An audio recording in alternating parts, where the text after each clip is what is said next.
and Ika began watching WWE in January 2025 during the Royal Rumble. Ika is brand new to WWE, while Kenny is returning for the first time in over 20 years. They appreciate your patience as they learn everybody's names and finishers, as well as past events concerning the WWE brand and or characters. They promise they will learn it all in due time. All right, well, we got to rewind it all the way back to Saturday night. We did our reaction to Saturday night's main event, and if you caught that, then you already know the big story coming out of the weekend, including Evolution, is the injury to Seth Rollins, his knee that buckled. And we got a little bit of an update about Seth Rollins last night from Triple H during the post-Evolution press conference, and Jimmy Uso getting it on in the most irrelevant match, I think, of the evening. Don't tell them that. More on that later. But the big story of Saturday night's main event was Goldberg, and he did fall in his farewell match. He gets put into the sleeper hold by Gunther here at the end, and it was all over. Good night, Goldberg, on a Hall of Fame career, Nika. I don't think there was any big surprises here. No. You know, the match itself was good. The description on WWE reads, when Goldberg accidentally speared referee Charles Robinson in the night's main event, Gunther removed Goldberg's knee brace and set out to destroy his opponent. Yeah.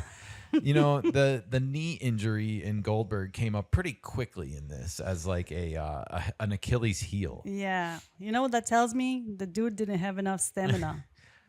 When he shoved Goldberg's son Gage outside the ring, the young man jumped the barricade to attempt to engage the title holder.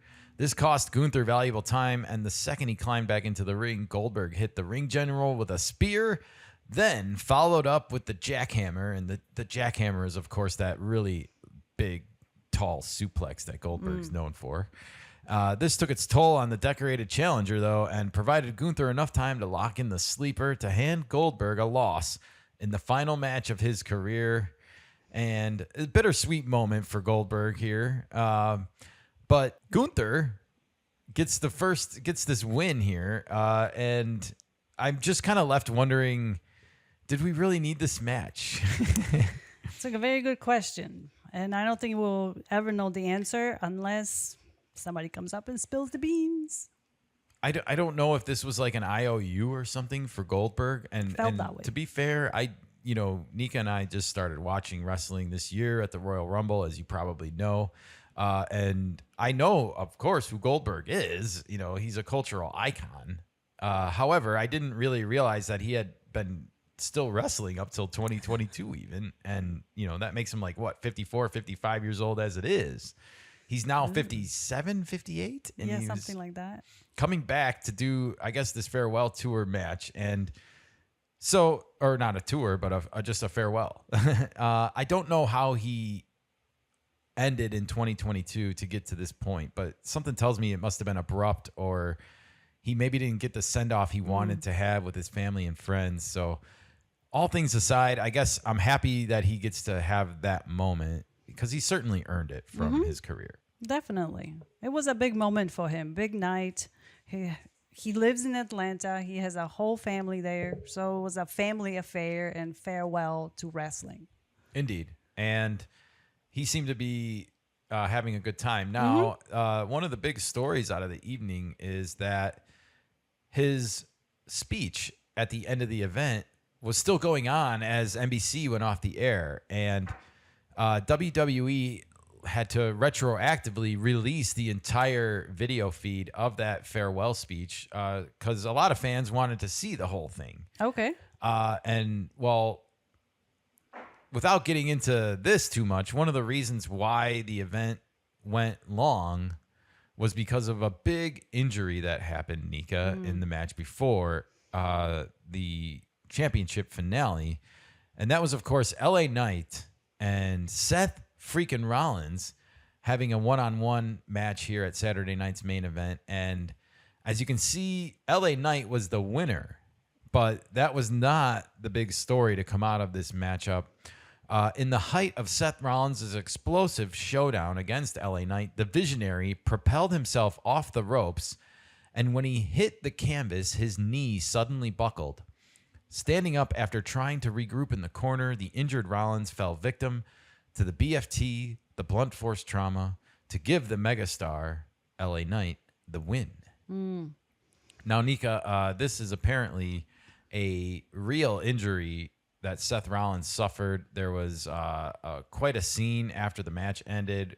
He was carried to the locker room by WWE personnel, unable to put any weight apparently on that injured knee.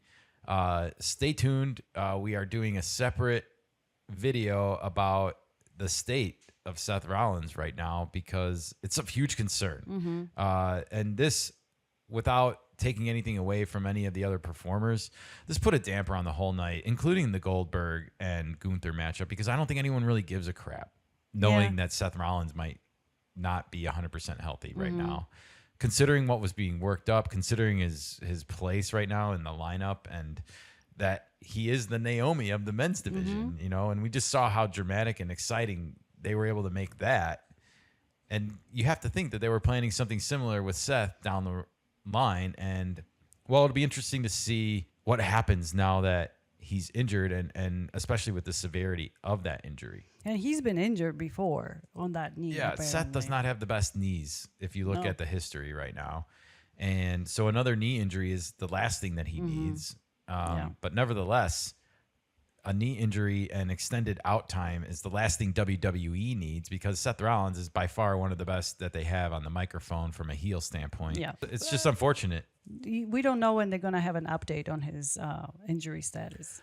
We know Triple H mentioned to the media that there's going to be some MRI done, I think, today. So we'll be updating that situation as it happens. And as we know more, you will know more. Okay. So stay tuned. Stay tuned.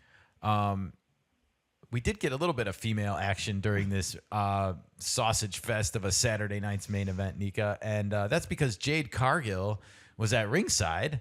And where Jade Cargill is, you know that naughty Naomi is going to be lurking behind. And sure enough, she was. Now, we should point out that Jade Cargill attacked Naomi from behind the night before on SmackDown. After this happened on Saturday night's main event, SmackDown general manager Nick Aldis came out from the backstage and announced that Bianca Belair would be the special guest referee for their no-holds-barred match at Evolution on Sunday. And spoiler alert, Jade Cargill would go on to win that match on Sunday. Ooh, spoilers. Well, you know, it's all happened by now. Yeah. So, but yeah, the big news, I guess, to happen is Bianca coming back and not being in that battle royale, unfortunately. So I guess that finger's not quite 100% yet, but nevertheless, she looked pretty good in the pinstripes. She did. And it was good to see some women get some screen time during the during the WWE on NBC, because this is, of course, going out to the national television audience, and it's never a good idea to skip over the women when you have that national audience opportunity. 100%. Okay. Moving on, it was the United States champion Solo Sikoa defeating Jimmy Uso, and he got a little bit of outside assistance to get that win. Of course he did, right? He's gotten outside assistance pretty much to get where he's gotten with the championship belt as it is. But this was Talatanga, who was putting some extra weight on Solo Sikoa's backside without the referee noticing to get that final pin on Jimmy Uso. And my only question is where was Naomi when her husband needed her? She was getting ready for her fight. I guess so, but still, I mean, I wouldn't be messing with Jimmy Uso if I was Solo Sikoa, knowing who knowing who he keeps his outside company with when he's not performing in the ring. Am I right? You are. You don't want to make an enemy out of naughty Naomi. They're all family. So maybe Jacob Fatu should put Naomi on speed dial or call in some reinforcements. But nevertheless, Solo Sikoa marching on to an easy victory here, I would say, and no surprises also. So, yeah, it is just another card match, I would say. This was as close to filler, I think, as you can get on a Saturday night's main event, but it was continuation of the Blood Feud. Yeah, and you might have seen a a women's match here in place of this match had there been no Evolution the next day. That's a good point. Okay. All right. Well, the first match of the evening was Randy Orton against the returning Drew McIntyre, the Scottish psychopath. And this turned into Celebrity Family Feud before you know it, because the whole night before on SmackDown, there was this jelly roll incident with Logan Paul, and Randy Orton came out and got into Logan Paul's face and started calling him a influencer, prima donna, every name in the book, spoiled brat, not a real wrestler, yada, yada, yada. Well, you could kind of start to see where this was leading to, but yeah, they all got into it again. Backed by 4-time Grammy-nominated artist Jelly Roll, Randy Orton emerged to go to war with Drew McIntyre, who was flanked by Logan Paul. Wait, we didn't really bring the Jelly Roll aspect of this into it. Jelly Roll was a special guest on SmackDown, if you didn't know. And nice save. Logan Paul like destroyed his whole stage when he came out mad. And anyways, Randy Orton didn't like that. He was disrespecting Jelly Roll, and that's what led to this whole incident going down the next night during Randy Orton's match with Drew McIntyre. This really took me back to like the 1980s WWF. Oh, really? Seeing like a celebrity get involved in a storyline like this. And, you know, it's not over, Nika, because despite the fact that Randy Orton won this match, Drew McIntyre did get a Claymore kick in onto Jelly Roll at the end of it. And, well, they're not done. They're going to get it on all 4 of them at SummerSlam. So wait, so this was a trial for Jelly Roll? I think it was just a precursor to a bigger match later. So basically he's going the route like, I want to wrestle, so this is the best way to get into wrestling. Yeah, I think so. Okay. I mean, I don't know if he was approached or if he approached them as far as like wanting to get involved, but either way, now he's involved. He's having a match. Okay. And well, he's gonna have to learn to work with Randy Orton, Logan Paul, and Drew McIntyre, 3 of the pretty much best in the business. Exactly. I was just gonna say that's a great teacher to have. You know, if you're gonna get in and learn some ropes, hey, Randy is for you. It reminds me of the 80s a lot when you even had the Chicago Bears from time to time get involved with WWF events. Really? Yeah. They would do tag team and football players. Of course, Mr. T, probably one of the biggest celebrities to get into WWF, and Rocky. He was an actor as well. Well, obviously, Mr. T was an actor. He was one of the Fantastic Four, for gosh sakes. Wow. Okay, so there's a huge crossover between NFL and WWE now. Or yeah, it was born in the 80s, and I think it's kind of always been there, to be honest. And that's nice. All right. Well, that was Saturday night's main event. Those were the 4 matches on the card. Again, you know, I think the whole Seth Rollins injury really put a damper on a lot of excitement for the evening, and I really feel bad for Goldberg because of it. You know, this was his moment, and not by anybody's fault. It was sort of taken away from him because that injury is big news, and it's just all part of the show, unfortunately, for him. You can't pick your moments to retire, you know, and you can't pick who gets injured on the night you have your farewell match. So true. Unfortunately for Goldberg, it was a big story, and I think it just trumped and took the wind out of the sails of a lot of what was going on. So it'll be nice to see how they're going to navigate this whole situation with Seth.